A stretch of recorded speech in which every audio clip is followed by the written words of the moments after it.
গত কয়েকদিনে ধারাবর্ষণ ও শিলাবৃষ্টির জন্য কাটিগড়া সমষ্টির বিভিন্ন গ্রামের মানুষ নানাভাবে ক্ষতিগ্রস্ত হওয়ার খবর পাওয়া গেছে। বৃহস্পতিবার কাটিগড়ার হরিনগর জিপি, সুবোধনগর, জাবদা, নরপতি ইত্যাদি গ্রামের কৃষিজীবী মানুষেরা জানান, গত কদিনের ভারী শিলাবৃষ্টির কারণে ও বন্যার জলে তাদের বোরো ধান ক্ষেতের মারাত্মক ক্ষতি সাধন হয়েছে। এলাকার খেটে খাওয়া মানুষ কৃষিকাজ করে দিন যাপন করেন, তাদের বোরো ধানের উপরে জীবন ধারণের একমাত্র ভরসা। কিন্তু বন্যার জলে তাদের ধানগুলো নষ্ট হয়ে পড়েছে। অনেকেই বন্যার জলে নেমে কাঁচা ধানের চারা কাটতে দেখা যাচ্ছে। ক্ষতিগ্রস্ত কৃষকরা সংবাদ মাধ্যমের সামনে নিজেদের সমস্যার কথা তুলে ধরেন। উপযুক্ত তদন্তক্রমে ক্ষতিপূরণের দাবিতে কাছাড়ের জেলাশাসক, কাটিগড়া সার্কেল অফিসার সহ বিভাগীয় কর্মকর্তাদের দৃষ্টি আকর্ষণ করেন তারা। Bureau report, daily Barak. আমার নাম শনি নমস্দ্র, নিজের পার্টওয়ান কাটিগড়া থানা। আমরা কৃষি কাজ করি না, জীবিকা রক্ষা করি, শ্রমিক ওই হিসাবে ৫-৭-১০ ইয়ার যেও যদি পারছে পুরা এরিয়ার মানুষের ক্ষতিগ্রস্ত করিয়া ওটার উপরে জীবিকা রক্ষা করে।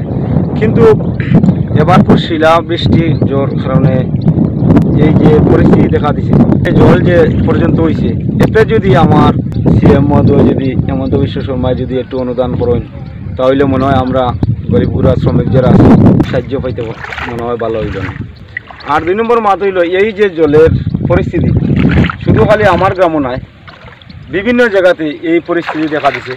কিন্তু আমরা তো আর কি মানে হওয়ার মতো আর কতটুকুই আছে, আর কইবার মতো নাই।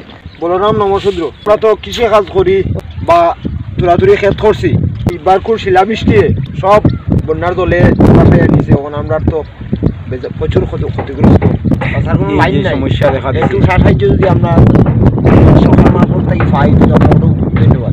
আমার নাম অদত্ত রায়, হরিনগর জিপি, সুবোধনগর গ্রাম এবং জাবদা, নরপতি। এবারে বুড়ো ক্ষেতের ফসলের ক্ষতি শিলাবৃষ্টির কারণে এবং বন্যার জলে অনেক ক্ষতি হয়েছে। এলাকার মানুষ, খেটে খাওয়া মানুষ এবং হাজিরা কাজ করিয়া দিনপাত কাটায়, কিন্তু একমাত্র বুড়ো ধানের উপরেই ভরসা। এই জন্য আমি সরকারের দৃষ্টি আকর্ষণ করছি। খাসার, শিলচর জেলা উপায়ুক্ত এবং কাটিগড়া সার্কেল অফিসার এবং বিভাগীয় কর্মকর্তা তদন্তক্রমে আমাদের জন্য সরকারের মারফতে সাহায্যের হাত বাড়িয়ে দেন।